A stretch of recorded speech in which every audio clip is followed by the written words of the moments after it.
మార్కులు తెచ్చుకోండి, ఒక మన వ్యవస్థకు అనేది మార్చుదాము అని ఈ పిల్లలు కూడా మార్చుదాం మన వ్యవస్థ అనేది కొంచెం క్రమశిక్షణలో కొద్దిగా మార్చుదామన్న ఉద్దేశంతో వీళ్ళు ఎంతో కసితో పట్టుదలతో ఈ ర్యాంకు సాధిస్తే తీరా వాళ్ళు రేపు ఆ కుర్చీలో కూర్చోక ముందే వాళ్ళకు నిరాశలు ఎదురవుతున్నాయి.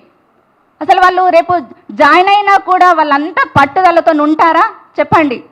తినే అన్నాన్ని నోట్లోకి వేయ ముందు కింద పడేసినట్టు అయిపోతుంది వాళ్ళకు. చెప్పండి, అది వేరుకొని తిమ్మంటారా? ఆ అన్నం కింద పడ్డ అన్నాన్ని వేరుకొని తింటారా? ఆ వేరుకొని తిన్నా మళ్ళీ ఎగ్జామ్ పెట్టాలి అని అంటున్నారు. సపోజ్కి న్యాయ వ్యవస్థను నేను తప్పు పట్టట్లేదు, న్యాయానికి ఎప్పుడు అభినందనలు, మేము అందరినీ గౌరవిస్తాం, మీడియా వాళ్ళని గౌరవిస్తున్నాను, న్యాయ వ్యవస్థను గౌరవిస్తున్నాను. కింద పడ్డ అన్నాన్ని మళ్ళీ తిరిగి తినండి అంటున్నారు, రాయండి అంటున్నారు. 3 సార్లు ప్రిలిమ్స్ రాసి మెయిన్ ఎగ్జామ్స్ రాసి రిజల్ట్ వచ్చి ర్యాంక్ వచ్చి మెడికల్ అయిన తర్వాత నమ్మకం లేనిది రేపు ఎగ్జామ్ పెట్టి నమ్మకము, మళ్ళీ ఎగ్జామ్ పెట్టి క్వాలిఫై అయినాక నమ్మకం ఉంటుందని గ్యారంటీ అని చెప్పండి.